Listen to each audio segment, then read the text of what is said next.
Hello, this is historical reporter Shannon Gamble with my co-reporter Emma Martin. Thanks, Shannon. Today we're here to talk about a very special topic that dates back all the way to the 1700s. Yes, and that topic would be the women of the Revolution. Women were actually extremely important to the Revolution. Although women were not able to vote or hold office, they were extremely vital to the war. Why is that? Well, for starters, they helped make colonists less reliant on British textiles by using their traditional skills to weave yarn and wool into clothes. With this, they made clothes for their families and even the military. They also boycotted many British goods, the main one being tea. Women quickly found ways to replace tea and use alternatives such as boiled basil leaves. That's very cool. They also helped raise funds for the Continental Army who was struggling, made new uniforms, helped run businesses, and even filled holes left by the fighting Continental soldiers. Wow, that's so helpful. Yeah, it is, but that's not all they did. Many colonial women began to work outside of their homes. They worked as farmers, shopkeepers, boarding house owners, newspaper publishers, midwives, bakers, and millers to help out. Women also began to turn their houses into hospitals.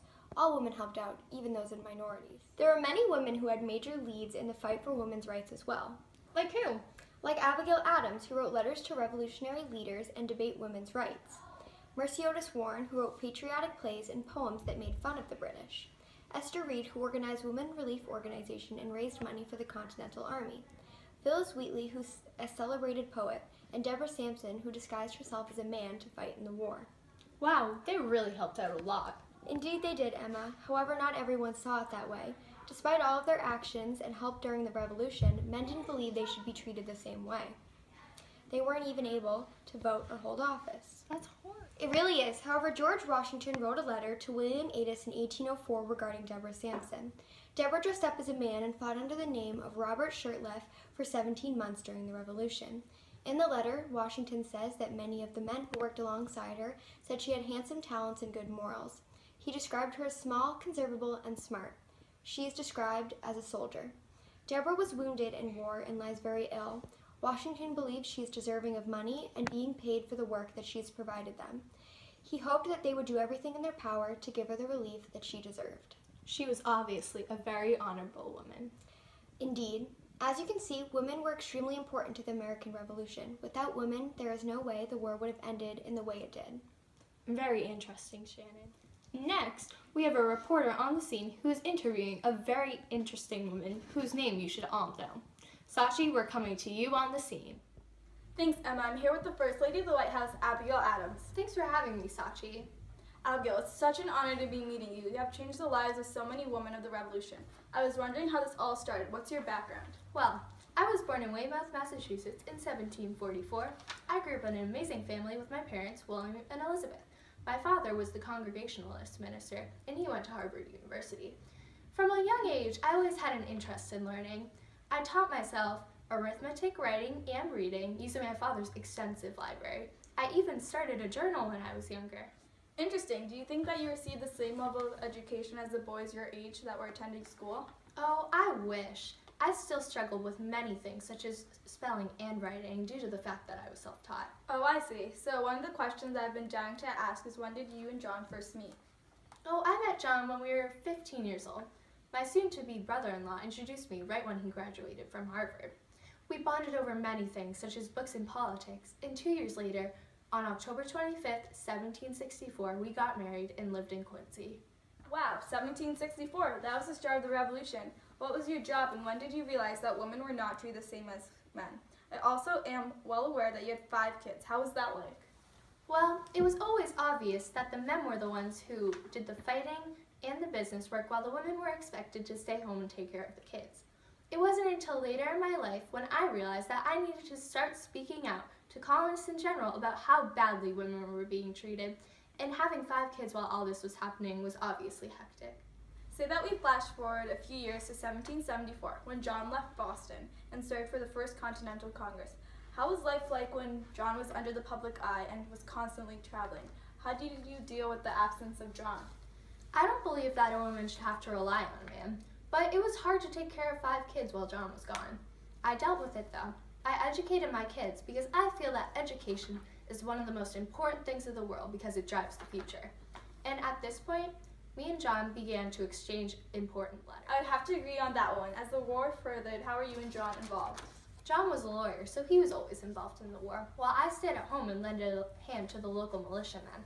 The militia would come by to our house, asking for food, water, or a place to stay, and I would always be happy to lend a hand.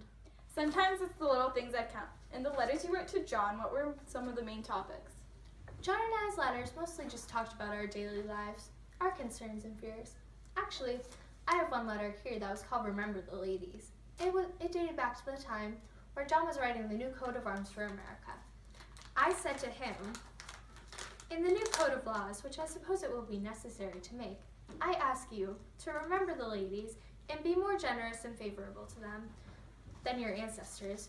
Don't put such unlimited power in the hands of men. You see, I was concerned about the way women were being treated, and I hope that because of this letter, that women's rights have come further in today's day and age. After the war, John and I moved to Great Britain when he became the ambassador, and then in 1784, we happily moved back to Massachusetts where he became the second president of the United States. How did you assist John in having such a big role? John often looked to me for political advice, and as the First Lady, I also had many responsibilities. Also, I spread my thoughts about feminism and equal rights throughout the country. Thanks so much for your time, Abigail. Back to you at the studio, Shannon. Last on our special segment about the women of the Revolution is Emma with some information about another special lady, Mercy Otis Warren. Mercy Otis Warren was one of the most important women of the American Revolution, maybe even more important than some of the men. She, an influential writer during the Revolution, was born on September 25th, 1728, in a small town called Barnstable, Massachusetts. She was the third of 13 children. Wow, that's a big family. Yes, but Mercy was particularly close to one brother, James Otis, who was a lawyer and a politician. James despised the British and the Loyalists, so when he became very sick after a fight with some British soldiers and began to mentally deteriorate, Mercy soon felt the same rage toward the British. When her brother died, her hatred just increased. That's very sad. But while her brother's death fueled her anger, it also inspired her to use her gift of writing in his honor. She was educated not formally, but beside her brothers. Mercy began her career as an anonymous writer and wrote plays that mocked the British. That was very brave of her, seeing as that if people found out about her being the author, it would ruin her reputation as a woman in that time. Very true. But Mercy was also a feminist. She believed that women were not given the same opportunities as men, and therefore couldn't develop an education or a full potential in the community. Mercy prided herself in being involved in public affairs and often shared her opinions with important figures like John Adams, Thomas Jefferson, and Samuel Adams. She seems like a very strong woman. She is also a very strong writer. Mercy was one of the first women to write for the public rather than her own personal reasons. She wrote many patriotic plays like The Adulator and The Defeat that were based off of real people in the Revolution. For example, a family feud between her family and Governor Hutchinson, a loyalist, inspired her to create a villain in her plays that was based off the governor. That is so clever of her, and also makes her written work about the Revolution a good source of information. Good point, Shannon. After the war, she wrote a series of 3 volumes that gave lots of information about the American Revolution, called A History in the Rise, Progress, and Termination of the American Revolution. She voiced her opinion about government in these books, particularly in Chapter 30, A Survey of the Situation of America on the War with Britain. In this chapter, she speaks proudly about America and how they won the war fairly. Mercy writes about her confidence in America despite the fact that the colonies are shocked by the sudden separation from Britain and have no plan for a future government. She also says that Americans must not lose their freedom to a monarchy like they had in Britain. Mercy openly criticizes Britain and King George, saying that they were finally free from the shackles that Britain had them in, and that they had gotten away from horrible hereditary leaderships. She called Britain's government a corrupt monarchy, and that in order for America to be truly free, they needed to annihilate the memory of kingship and royalty. How can she have so much knowledge about the government ideas? Well, Mercy was actually first exposed to the idea of a citizen-run government through her readings when she was young. And during the war, her husband, James Warren, was elected president of a secret Congress within the colonies. So she was no stranger to the idea of a democracy. Later in her life, along with her husband, she would lead a Republican Party. She seems like a very accomplished woman. That's for sure, Shannon. In addition, writing was not the only thing she did in the Revolution. She held secret meetings in her home to protest British rule. She also aided to the creation of the Committees of Correspondence by holding these meetings. She visited her husband while he was leading troops to fight against the British and Abigail Adams to discuss politics. She definitely contributed a great deal to the American Revolution. The world lost a brilliant mind when she passed away on October 19th, 1814.